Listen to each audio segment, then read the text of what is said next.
Hey, it's Adam, taking this moment to welcome any new listeners and thank all the returning ones.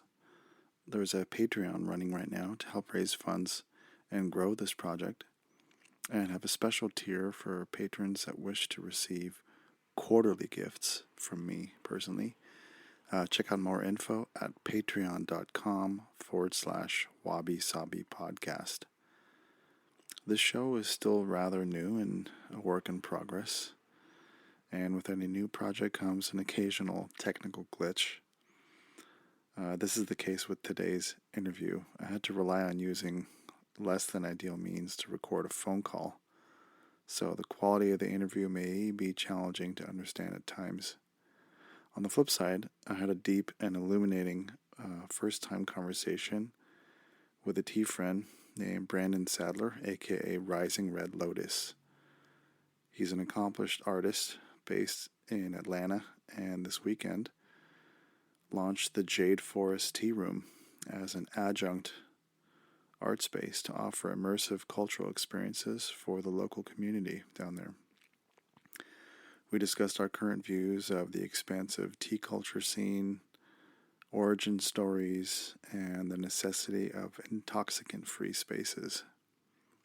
Here's Rising Red Lotus. I wanted to ask you like how you started, with Gong Fucha. Like, what was the portal to that? I guess the like catalyst was I was kind of going through like a huge turnaround, with my life and trying to put away a lot of negative habits that were causing me a lot of issues in life for many years, and most of those were driven by like chemical dependency and alcohol and stuff. And so I was like, going to meetings and doing the thing, and I guess to some degree that was helping, but it was like maybe I wasn't using or drinking, but then I was like eating a bunch of sugar foods or reaching to like internet shopping or something like different little things to kind of become new vices. Yeah, And just kind of, I guess, pacify the absence of what I wanted. And so at some point, I was like researching on YouTube, as I do quite often, for different techniques and like art-driven things. And I was researching Chinese painting techniques and just looking at videos and stuff. And then one of the videos that came up was about tea ceremony, and like I've seen this before, mostly in the Japanese aesthetic, but I've seen Chinese tea before, but it never really like picked up in my mind. But I guess for whatever reason, I was a little bit more primed and receptive to what I was looking at, given the circumstance. yeah, And I don't know, man. It's like it kind of hooked me, and I started watching those videos, and I was like getting into it. And then like the next day, I think I went to the farmers market and got some tea. And I'm the type of person that like if I get interested in something, like I go all the way in and I completely dive deep and obsess over it. And that's what happened. And I just started, teaching myself how to learn tea, origins and like how to process it and how to brew it and all this stuff. And yeah, man, just kind of caught fire. that's amazing. I don't think I've ever heard, a fellow tea person talk about their discovery phase through YouTube. Like that is amazing. That kind of blows my mind, like in the best way possible. Honestly, like you could probably learn to pilot a rocket ship on YouTube. Yeah, I mean, it's one of those things that I stand by it, where it's like it doesn't replace real experience. It doesn't replace reading some text, but it definitely puts you in a place where if you are ready to be diligent and ready to like go in on something, you can completely do that and binge all the content that there is possible. yeah, And it's in such a way where it's like it's programming. So it's like visually, if you watch a video, like for instance, woodblock print carving. There's a guy called David Bull, and he's in Japan. He's a Canadian living in Japan. He's been doing woodblock printmaking for decades. Anyway, he puts all his videos out there, like the technique, process, all this stuff. And I've literally watched those videos, each of them probably more than 5 times a piece. And I mean, that's better than any master school you could go to. Yeah. And by the time you watch all that stuff, like, it's in you. Like, you know how to do it, and all you need is the tools. Yeah. And the practice. Amazing. Yeah, so. Do you, given that you know, as an artist, and calligraphy really seems to be a really big, I don't want to say driving force, it's not the right way of saying it, but like calligraphy sort of influences your work. I mean, your work has like definitely, just from my, uninformed observation, like it really kind of, it's like a through line. Calligraphy has a sort of through line with your work. And is that something that you came to through school, or was that something you came to through your own interests? Well, I mean, I would say it started with graffiti. Like, I came from the school of graffiti. Like, I was a writer before I went to art school, like before anything. And, so I was writing graffiti, and, that teaches you, like, a whole arsenal of things, not just technically, like technically, I guess it, teaches you color theory and line work and proportion, material conservation, like how to manage your materials given whatever you have. And but outside of that, on like a spiritual philosophical level, it's like it teaches you personal identity, personal mythology. It teaches you how to channel your energy into an expressive moment, and it teaches you like the impermanence of like your place on this earth, and like how to like achieve the most of whatever the moment is. And like you don't really realize that when I was younger doing it, I didn't realize that, but in this mindset, I can. And so like when I was in Korea, like all the stuff that I was researching there, it connected fully because the meditative qualities, the moment in time, the permanence and impermanence of calligraphy, it kind of correlates like hand in hand with graffiti and its philosophy and its techniques. And so everything I had like honed skill wise in graffiti, it started to go over into the calligraphy world. And so now I can like, I can create with the elegance of a brush, but then I can still have the same sensibility of what I used to do with the street and bring those two worlds together. Yeah. Wow. That's one of my like. Yeah. Oh, go ahead. No, please continue. Oh, and that's also like one of my, like that's one of the most enjoyable things to me is what do you call it? Synergy. Yeah.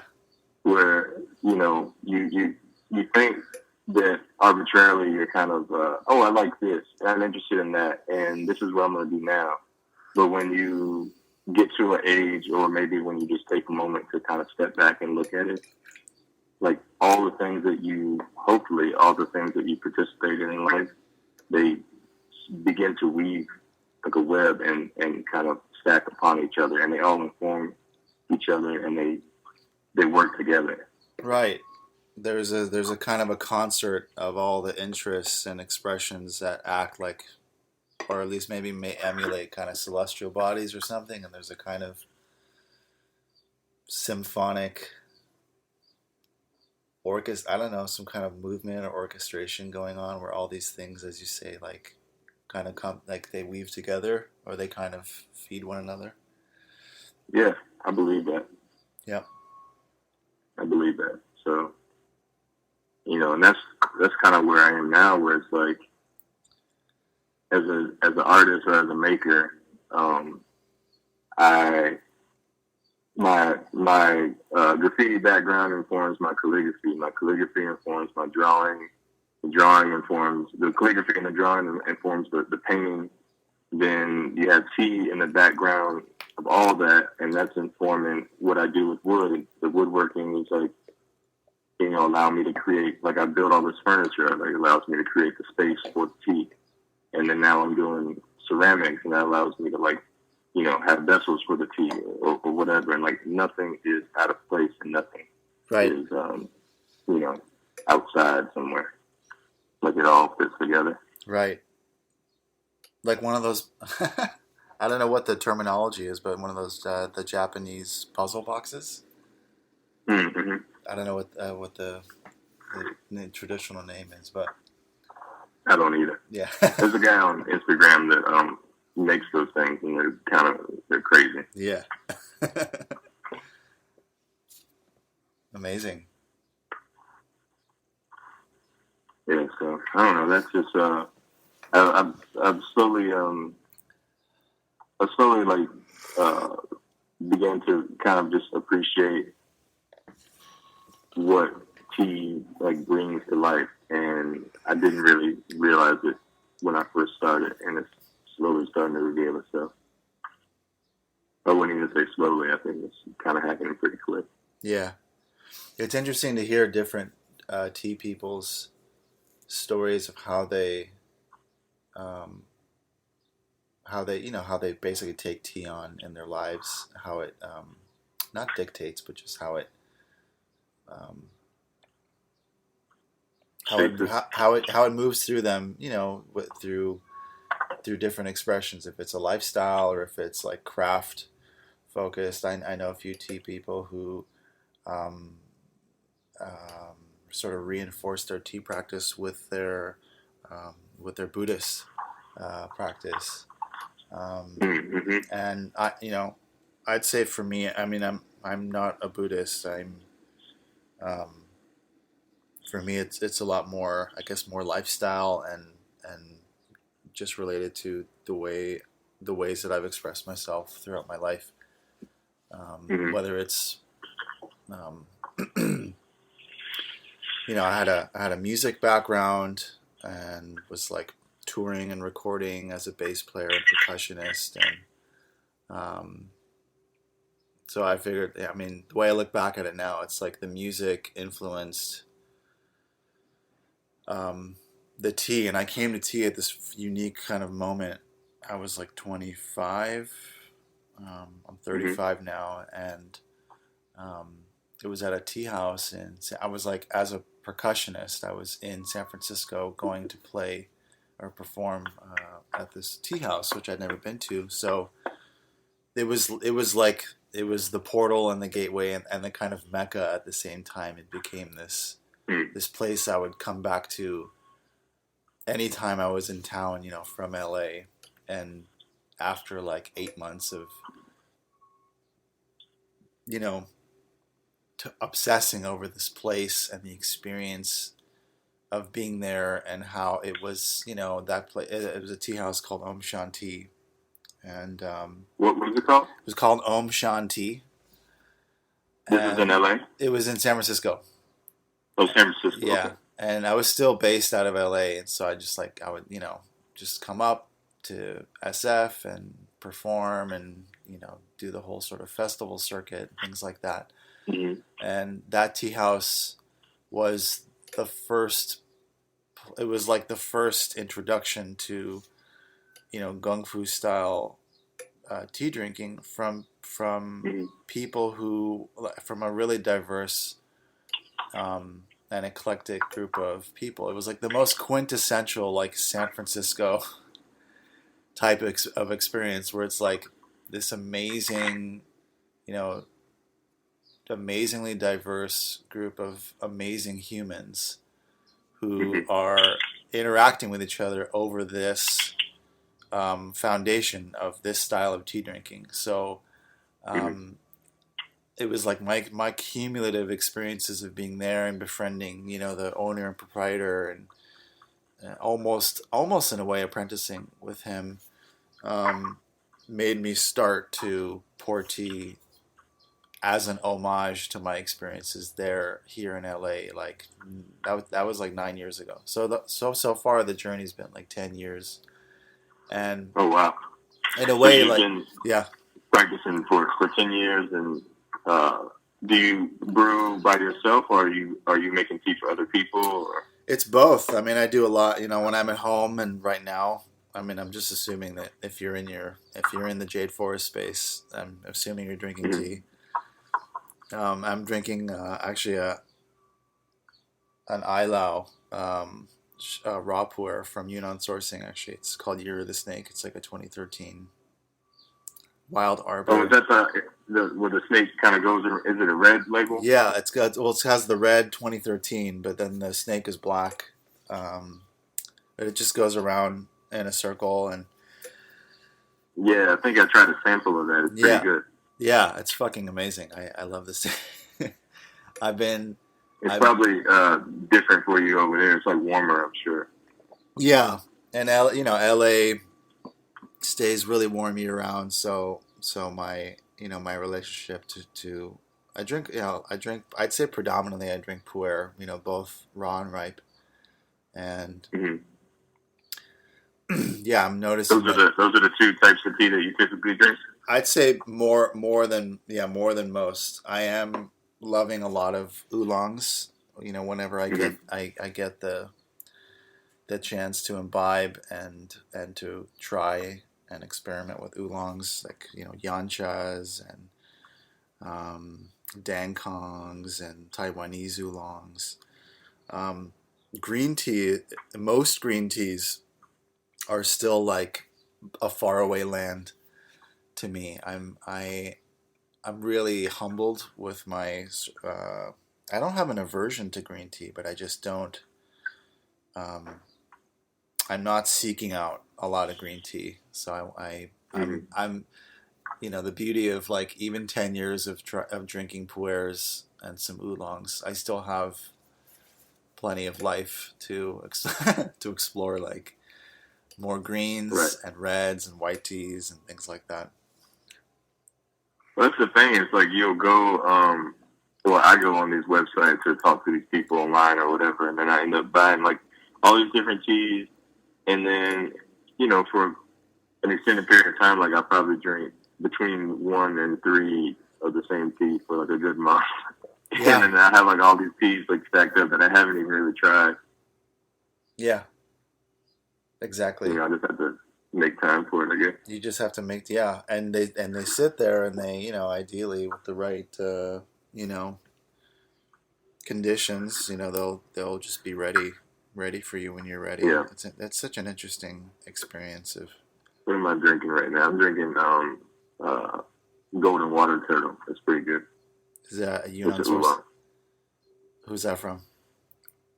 It's from Yunnan sourcing. It's Uh-huh. a Wu rock oolong. Wow.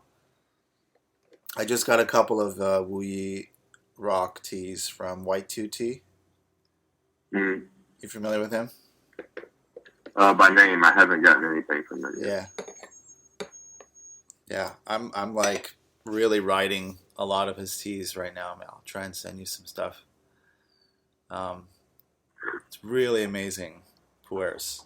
He's one of the few people I know of he's an expat, but he's based there.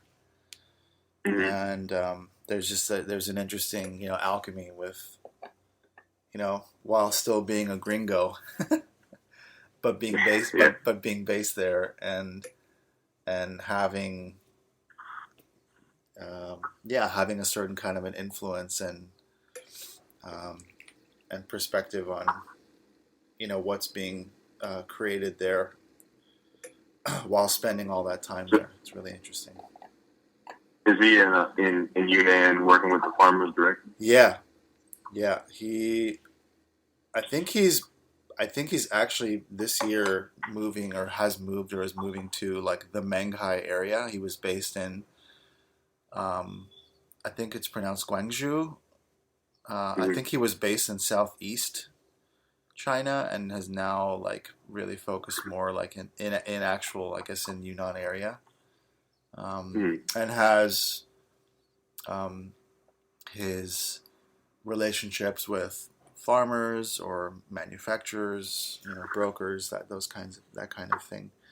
And as a brand, he actually takes the position of being kind of, um, sort of mysterious and secretive with the actual sources. Yeah, though, like if you check out his Instagram and if you're on Snapchat, like he is.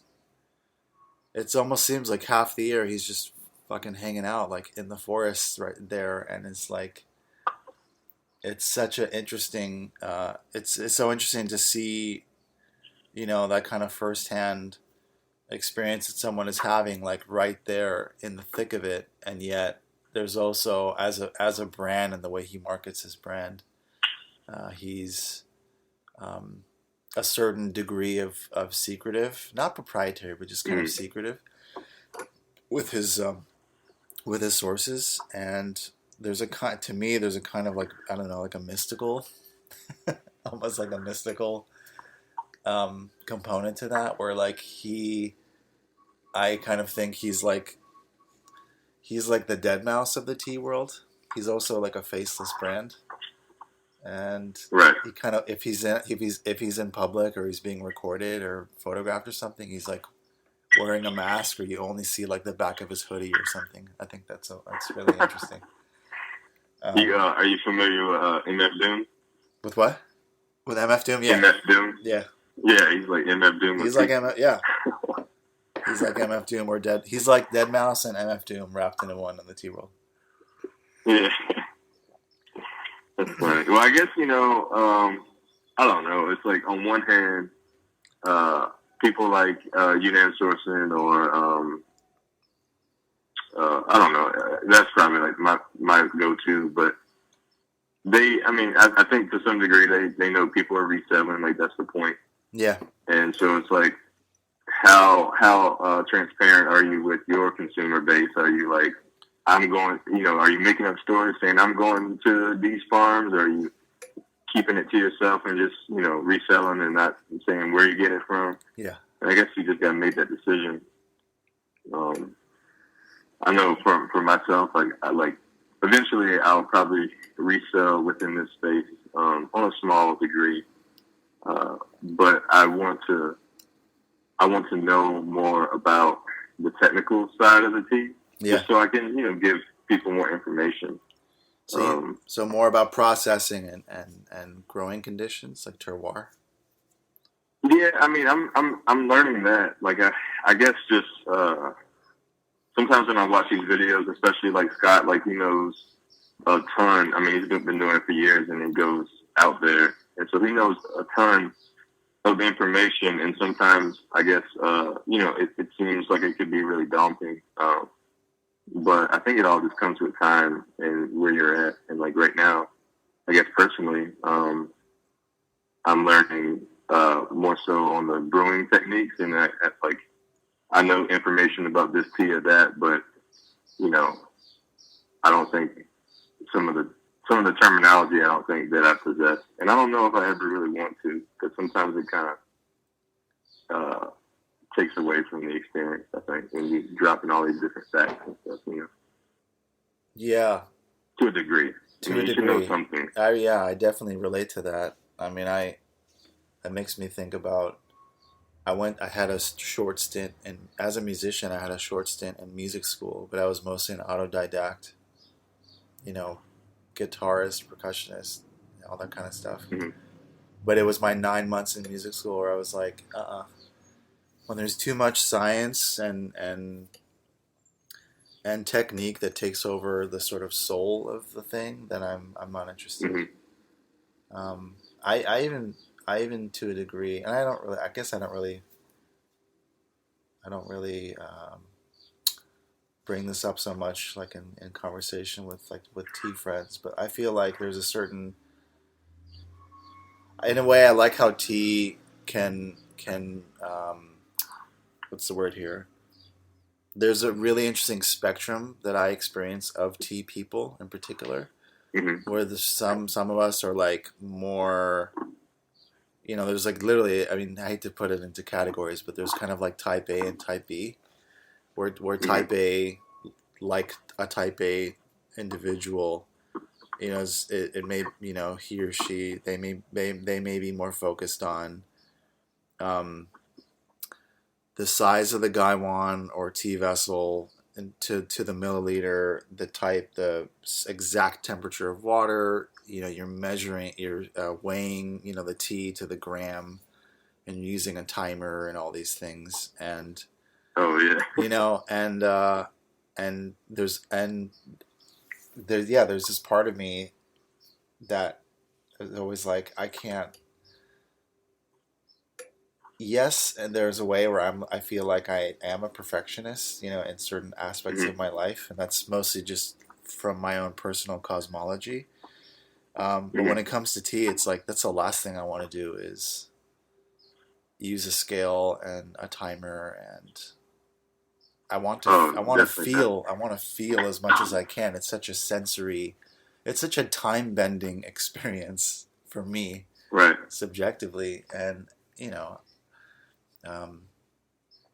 So yeah, for any mode of expression or sort of skill set that you can always like kind of make more scientific, I always sort of I start to like turn my back towards and keep a healthy distance from. Yeah. I don't know. I think that at least for me, I think I want to keep it, like you say, like just being sensory and feel and intuitive, and like I'll learn the information as I go. But like my guess, I definitely don't want to spend a bunch of time dropping this fact and this term and this thing, because most of the time, unless you're coming to learn that, which you probably already have learned on your own or look for it on your own, it's going to take away from the experience. Like, I'd rather develop the art of making the tea to such a degree that where, like, explanations aren't really necessary. And if you ask any questions, they can be answered if I know it. Yeah. Yeah. Which, speaking of, I actually just got yesterday in the mail a book by, I don't know if you heard of this guy, Tony Gebeli, in the tea realm. Not familiar. He published. What's the name of the book? The name of the book is called Tea: A User's Guide. Okay. And it's a really like non-dogmatic, sort of non-spiritual approach, and like I just read through the introduction yesterday, and I want to get into it because actually I think I'm going to speak to him later this month on the podcast, which is really cool. I think you should check that book out. Like if you're interested in processing styles, brewing styles from a non-dogmatic approach, that would be really cool. And he's based in Chicago, and I think he like while he's big in the tea realm, I think he started World of Tea, and then it changed into the American Specialty Tea Alliance. It's like a group. It's like a membership group that I also just joined as an individual member to just connect with tea people. Anyway, but he wrote this book, and he himself is like a CTO. He has a tech background. So it's for me, it's like I feel like a lot of my tea experience over the last decade has been mostly internal, and to now really try and connect with other people through whatever means necessary is a kind of a renewed mission for me. And it's a good mission to be on. And I guess you can just play it by ear and see how you want to maneuver in that space, because sometimes, at least from where I am, like I'm sure that most of the people that I've encountered and I'm going to encounter have either never had tea in this way, or haven't even had tea yet and are looking for an experience and to be opened up up to the experience. And so, I guess in that way you can mold it and shape it however you want. As long as what you do choose to express is coming from a real place and not something, just arbitrary. Yeah. Like sometimes I watch, are you familiar with Global Tea Hut? Yes. Yeah, sometimes I watch his videos and the information is good. It can be a little long-winded because I feel like he really delivers the message of their center and, the philosophy and everything. And I think sometimes, although his information is valuable, I think that if you were to, communicate in that way to everybody that came to your space, it might intimidate some people. Sure. And I actually took a, yeah. Oh yeah, just because like sometimes I think tea in this way already has the I guess the ability for people to think that I gotta be like a monk on a mountain, or I gotta be like super formal or whatever, and like they might not know how to climb themselves to fit into that state. I guess if you get into the, like how you said, like the dogmatic side of things, it could be intimidating. Sure. I think given the mission of Global Tea Hut, and they're not sort of hiding, or they're not hiding. They're not saying anything. They're very clear with the mission, and I've had some wonderful experiences with them, with Wuda. He comes through LA, I think once a year, and when he was first brought here through a mutual friend, Colin, who has a really great tea company, by the way. It's called Living Tea, and his site is livingtea.net. If you want to check out some sort of similar vibe Global Tea Hut teas with without the dogma, I guess. Oh yeah, well, I mean, I guess I should say, like, I don't think that their principles and like how they operate is anything wrong with it. Like, it's actually like I've learned a lot from what they have to say. I was just more so saying, like, I guess on a broader sense, that might be more of a curated experience where not everybody might feel like they could fit into it. And I'm in full agreement with it. I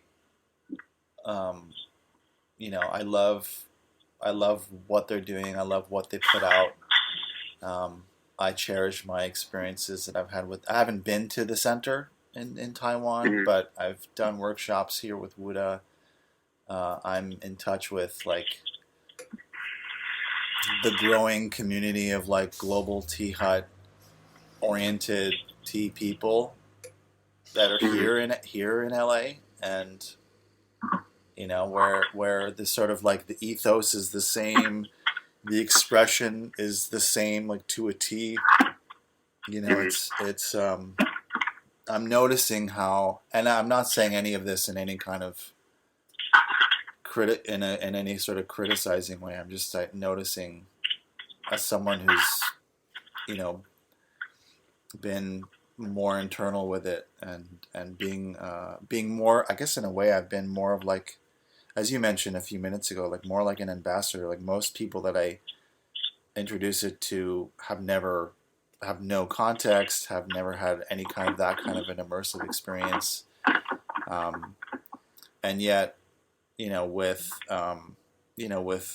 what Global Tea Hut does, and who, I don't want to say who they cater to, because they definitely are introducing tea to a lot of people for the first time too, which is wonderful. But it is very much, as you say, a very curated kind of tea experience, and I don't want to overuse or sort of bastardize the term, dogma or dogmatic, but it's more like template. It's more like a template, and Mhm. yeah, it very much is a template that exists, that attracts more, conscious, mindfulness people, and um, that's a wonderful thing, and there's definitely a big need for that. Right. And I feel like at this point for me, my desire to have a public space, similar to what you're doing with Jade Forest, is Mhm. to have a space to explore the immersive qualities, of tea. For people who probably probably have no background with it, and at the same time, like, have a couple like well seasoned people come through and like host stuff as well. And I'd love to know more about how, Jade Forest, as I understand it, today is, Friday, March 15th, and as far as I understand, you are opening it up like right now. This weekend is like sort of your first set of programs. Right. Yeah. I mean, it's my painting studio. So the way that I want to treat it is like it's where I make my work. It's where I'll display the work that I create, and then I have the tea room or the tea space in the room. Yeah. And so like a lot of people are familiar with my work here, and I want to just make a space where they can like be close to it and see where it comes from, and then have an experience in it, to where not only do I feel more connected to the people who are consuming my work, but they can feel like they had something to be a part of.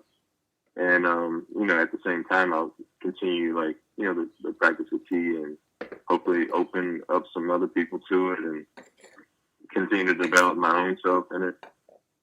Right now, it's like, I guess you would say, like a dream experiment where it's something that I've thought about for at least a year and a half now, and now it's like coming to be. And I didn't really. I saw it coming because I planned for it, but I think now, the experiment is on. I get to see like what it becomes. I really don't know at the moment. Yeah, that's exciting. I mean, that's super. Yeah, it's great that it's an extension of your studio. So you get to literally make space for that, not just for yourself, but for other people to come and explore. And it's going to be by. Yeah, I mean, is it going to be by like appointment only, or is it going to be? Yeah, for right now, it's just to see what it is. It'll be like every week I'll have some sort of event, and there'll be seats. I can only comfortably sit 5. 3 would be ideal, but I can comfortably sit 5. And each one will be driven on a different premise. This one is just like the opening, so it's kind of like a commemorative thing. But I'd like to do, like say it was like a oolong journey where I put together like a spread of like different oolongs, and we went through the tastings of those. Or maybe I don't know. I have to figure it out as I go, but something that just kind of broadens it more than just me having tea. Because I definitely amongst my friends and family, like from time to time, or quite frequently actually, like I serve them tea, and just to see how they like melt away, and like how that experience helps them, like is really pleasurable, and I enjoy it. Yeah. So that's kind of the mission here, where it's like like you say, like the tea space is wide open, like there's not really much of it going on, unless like there's like these little isolated pockets, or internet-based knowledge or whatever. And although I went to New York and went to a place called Tea Dealers, and I went to Tea Drunk, and both of those spaces were really nice. Tea Drunk was more, for lack of better words, like about the tea and only tea, so the environment was a little sterile. Yeah. But the tea was really good, and the people knew what they were doing. I sat and made, brewed for myself, and that experience was nice. Tea Dealers was a little different. It was like more of a social atmosphere. We sit at the bar, Yeah. and they had like a variety of different teas and tea, I guess like concoctions, like matcha with beer in it, and things like that. Yeah. And that was nice because it's like I got somebody.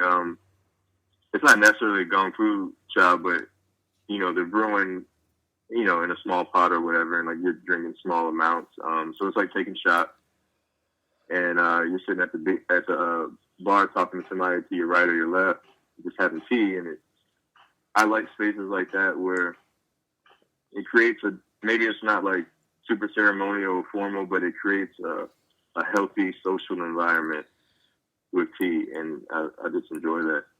Totally. I feel like that's actually my biggest, sort of point to why I would even want to host people. Why I've done, why I've done like tea events over the last decade, in LA, where it's like, I was always looking for ways to, having been even a performing musician, but not really drinking beer and not smoking cigarettes. It's like I'm kind of missing out on a lot of, maybe either a lot of conversations or just like moments to meet people. And so Right. I would go to, where the events would have me. So it was a lot of like art openings, some concerts, sort of like art walk type events where it's just like a big community of like galleries and stuff that are, opening up their doors for a night, that kind of thing. And I was like a one man tea operation. In a way, sometimes I'd call myself a TJ.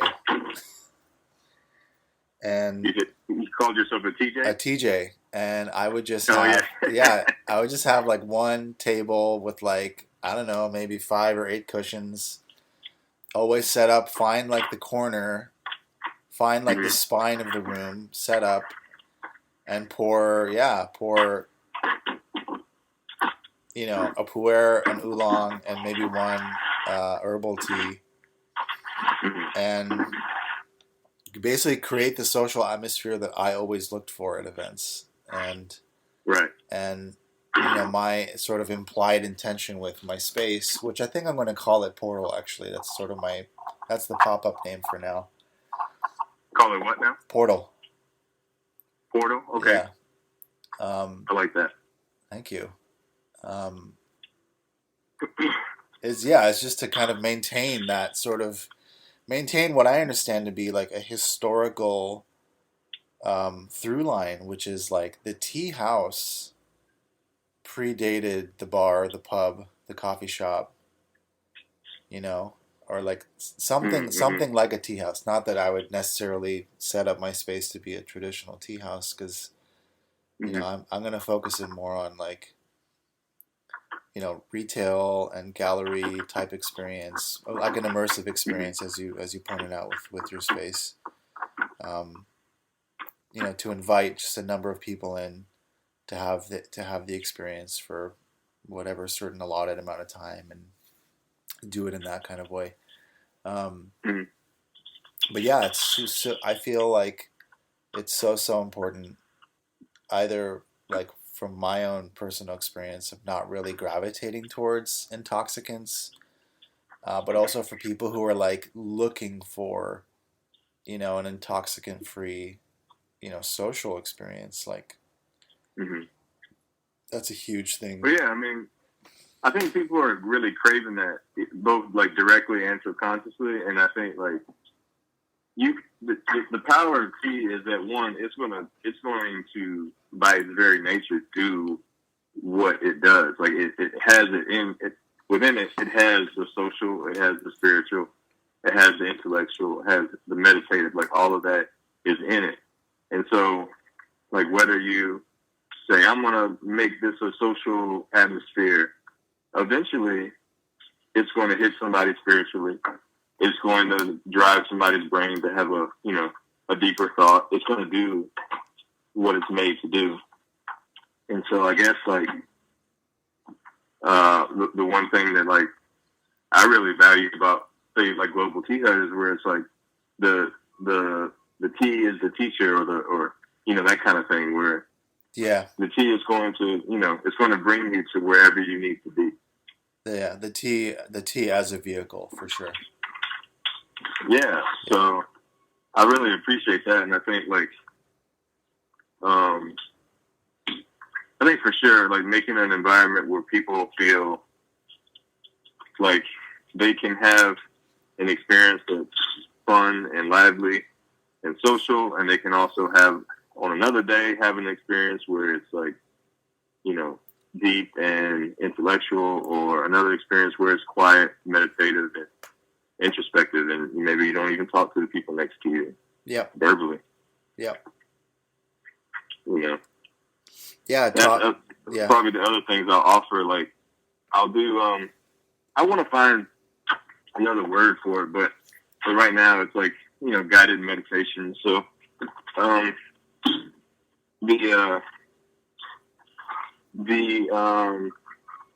I trying to say? So it'll be on some days it'll be like just like a social tea session. Like we'll steep out a pot and information can be exchanged. On another day it might be we'll taste different teas for the purpose of a person learning what kind of tea they like, or kind of going in the direction of like how to purchase it or how to steep it. And then another time might be like a guided meditation where it's like specifically bold tea and everything's like quiet and I guess more intentional to be like an introspective environment. And then I guess on other days it might be maybe we'll go on a trip to the woods. Like I go to a spot that like parallels the river and it's really nice, and like maybe we'll just sit by the river and have tea. Yeah. I think it'll just take shape. Yeah. That sounds wonderful. Yeah, in the same way. Take place to place. How are you on time? I'm fine. I hope it doesn't mess up the audio here, but I've been... No, it's okay. Space. Oh, okay. My space is right up the street from my house, so I've been going back and forth. I had to load some stuff. So yeah. I'm doing fine. Yeah. No, I mean that's that's the beauty of this like even just call. Like, I was like I don't know what to call my show. I mean, I want to talk to everyone about everything, and I do want to talk to tea people about tea, and like parents about parenthood, and entrepreneurs about entrepreneurial shenanigans. And but I was like, I don't want it to be perfect, so I'm just gonna call it wabi-sabi for now because I don't know what to call it. And it was like, it really it's sort of calling it that and having a very like, the way I approach my tea is in the same way. It's like I have an intention, but I'm not going to like, manipulate all the factors or all the, or try and like control, every aspect of it. And it really heals like that kind of like inner perfectionist in me. I think that's a good way to be. Yeah. Yeah. I mean, like me, I've had all sorts of plans. I've, made all sorts of preparation. And, inevitably something goes on the outside of the lines that I established. And, you just gotta, learn to appreciate it. Yeah. It's not about what actually happens. It's about how you choose to respond to it, or, that kind of thing. Mm-hmm. I recently went to a tea tasting here in LA with a guy named Peter Luong. He has a company called Song Tea. I don't know if you heard of him. No. What's his name again? His name is Peter Luong, but his company is called Song Tea and Ceramics. Is that in Texas? He's actually in SF. Oh, okay, never mind. I was thinking of somebody else. Yeah. And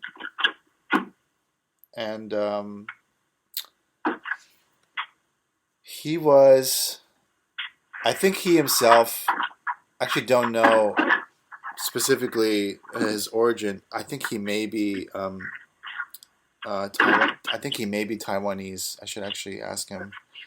But he brought up something in a tasting that really kind of struck me, and I don't know. There may be a potential kind of can of worms kind of question. I don't even know if we can really speak to it at any length. But because because you and I have our own subjective relationships with tea and the culture, but both being not being not having any Asian ancestry. I mean, assuming I personally don't have any Asian ancestry, or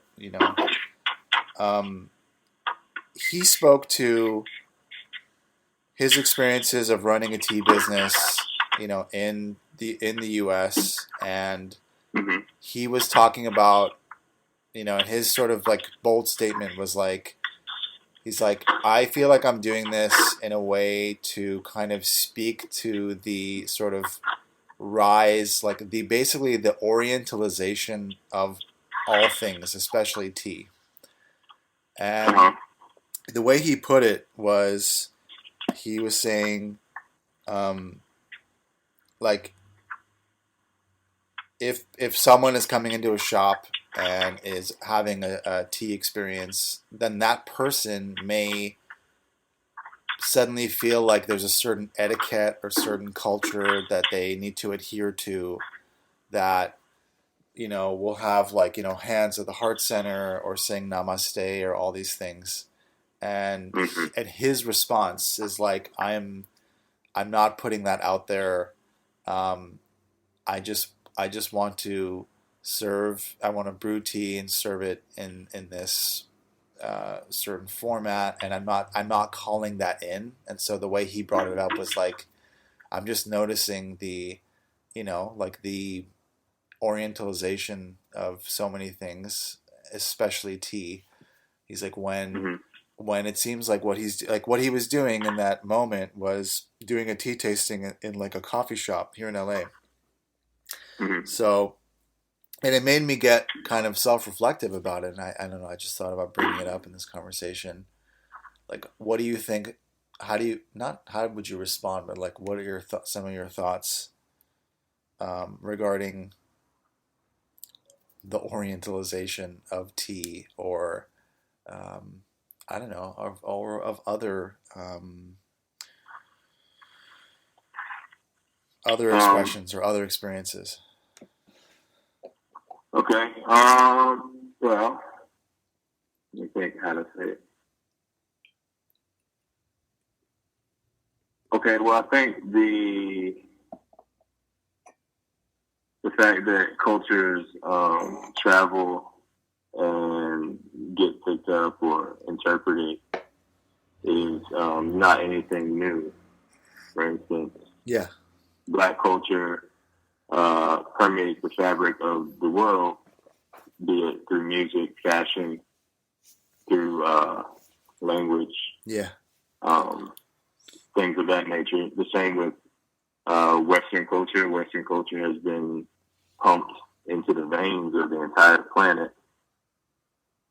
Eastern culture as well, philosophically, aesthetically, things like that. All those things, technology, like all these things, they move around the planet, and that's just a natural thing. Yeah. Now, where you run into complications, or when you run into things that may strike question, it might be how it's being used, how it's perceived, the knowledge that you have before you choose to use it. It's like, and are you picking up a culture and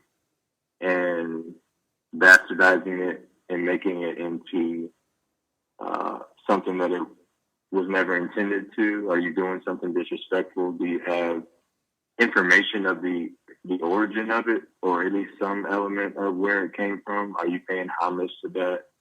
Are you, before you turn it into something of your own, are you making sure that you understand like why you're doing this?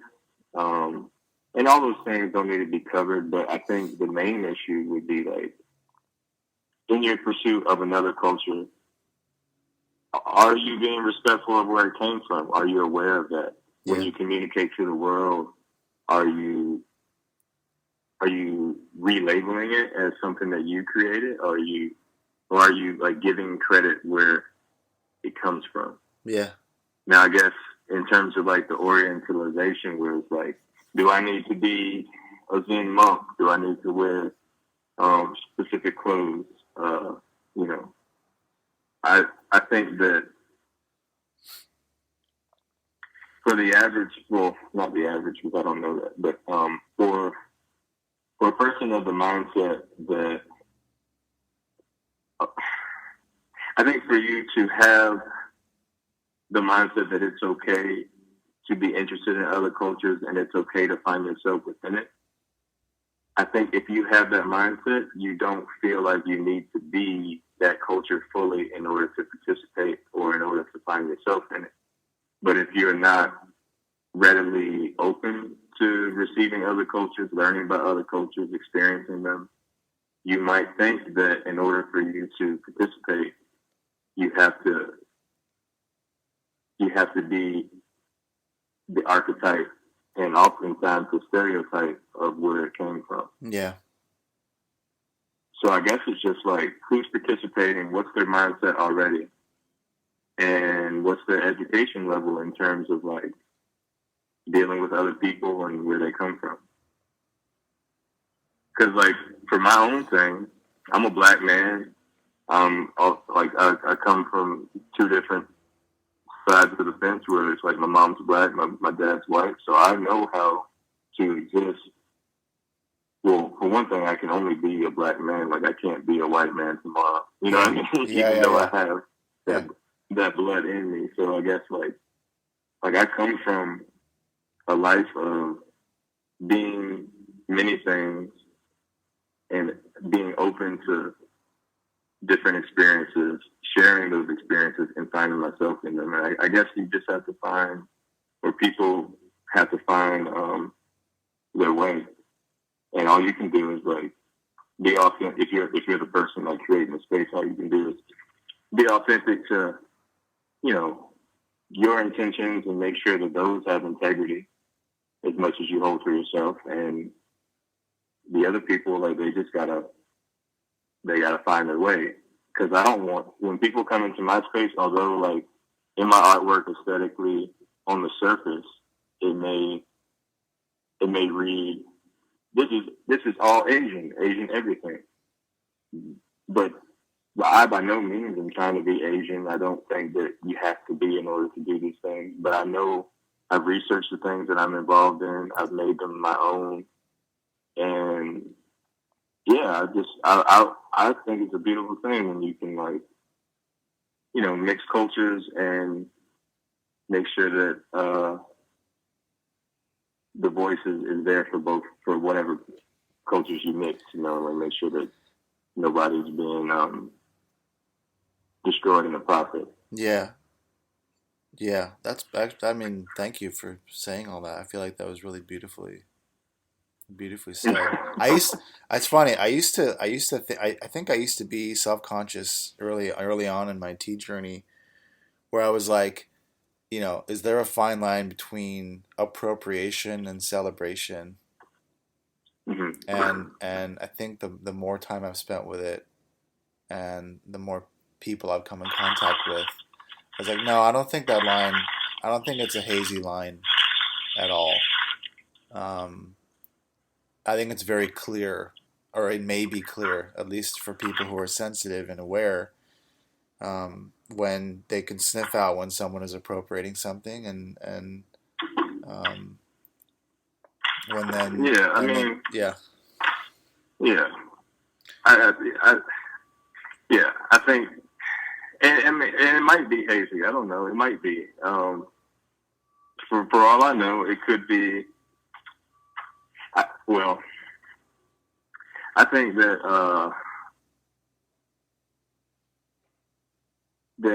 well, speaking for myself, I think that the way that I'm communicating tea in general, and even the art forms that I do, I think it does two things. Like it expands who I am, it expands my culture and where I come from. And I also think that it brings where some of these influences come from into focus for some people. yeah, Because some people have never been exposed to these things, and if they can be exposed to it through me in a different light, they'll also find their way to where I got my information from. yeah, exactly. Because, as long as you're not hiding from, like, where you got your information, and you're not trying to act like, you made it all up or something, Yeah, then I don't think you're appropriating. yeah, yeah, exactly. Yeah. But I think people get real sensitive about it, and for good reason, because appropriation definitely happens Yeah, every day. yeah, So I think your friend feels his feelings are definitely valid. yeah, yeah. And he himself, I mean, comes from I think he's like a second or third generation, tea purveying family, and um, yeah. I mean, there's his company, and then there's his family's company. They're called Red Blossom. Mm-hmm. They're also based in San Francisco, and I've went to them. Red Blossom Tea Company. yeah, Yeah, I went to them in Chinatown in San Francisco. yeah. I think it's his family's company. Yeah, I've been to them. They have a good product. Yeah, they do, and I love their approach, and their products are amazing, and I've had some great experiences there. By chance, when you were in New York, did you ever hear of a space called Puer Brooklyn? I have. I haven't been. I didn't get to go. But I follow some of the people that they carry ceramics by some of the artists that I like. Yeah. And you said you're also. But I haven't been. Yeah. Well, next time you go there, or next time you're in Brooklyn, it's pretty. It's so beautiful. It's so, yeah. I look forward to every New York visit, and I have to stop by. It's such a great, such a wonderful space. It's sort of a multi-dimensional space. That's what I really like about it. Mm. And the proprietor is absolutely lovely. And I mean, back to the culture thing, I think that those are very valuable questions to ask yourself. Yeah. Because, I mean, I do think it's important, because especially when you have people that, like you say, his family has been doing this for generations. He's got some things invested in it, and so I guess it's like, how can I assist, by default, how can I assist his family's legacy through my practice and, patronage, Yeah. Yeah. Yeah, it really comes down to like a framing, framing and self-awareness, and even in a larger, and even in a macro sense, like going back to like one of the first things you said in this conversation about how all the modes of expression start to weave together and support one another. Right. All comes back full circle. Yeah. So I don't know. I didn't until you said Red Blossom, I didn't know what you were speaking about. Yeah. But I definitely bought from them in person and online. Yeah. Yeah. Well, man, now I wish I was like, coming to your space tomorrow. I want to sit down. Yeah, at some point, if I find myself in LA before you find yourself in Atlanta or vice versa, we should definitely link up. Yeah. Yeah, please come. Yeah, come over. And if I have my space up, I'll definitely let you know. How's the response been with, getting ready for, for the first event? Like, do you have like seats booked up? Yeah, pretty good. Both sessions have sold out, which is good. Great. I think that these first two sessions will let me know how to move forward. Just in terms of functionality, because there's things like when people start spending money, like it's different when my friends come over here and like I serve them tea. But when people start spending their money, you want to make sure that you're giving them what they didn't know they needed, and hopefully I can do them a good service, and we'll just see how it goes. I think I will, but we'll see how it goes. Yay. Yeah, so I'm excited about it. I have all these like drawings and stuff, because initially it was like this really grand thing where I was gonna build this like it was like a huge space, and in the center of the space it'd be like basically like the tea room is within the space, and it has like water cascading down the sides of it, and like like all this like it's really beautiful. But this will be step one, like phase one. Phase one, yeah, totally. Like tabula rasa, Yeah, so clean slate. Well, yeah, so from here I'll see what it does. Yeah. Well, I wish you an amazingly exploratory first weekend. Thank you. And I really appreciate. I think it'll be fun. Yeah, yeah. I'm jealous. I want to be there. And again, thank you for the quick reflection, the spontaneity, and the openness to meet each other in this discussion, and for the inspiration to pursue a similar space to express and to have people come in for the immersive. And I look forward to, if not the next conversation, maybe the next time we can drink tea together. Nice. Yeah, I'm sure the portal is not that far away. Yeah. Great, man. Well, yeah. Let me know when everything goes on the site, and I'll find a way to. I guess Instagram won't really let me play the whole thing, but I'll figure out a way to let people know. Awesome. Thank you. Thanks again for listening. Hope you enjoyed it. Hope it wasn't too difficult or challenging to hear the interview at times. Again, I hope after this mercurial season, I'll be able to squash all these technical difficulties as they come down the pipeline. Feel free to subscribe to the podcast, and if you're feeling it, please leave a review. I welcome any and all feedback.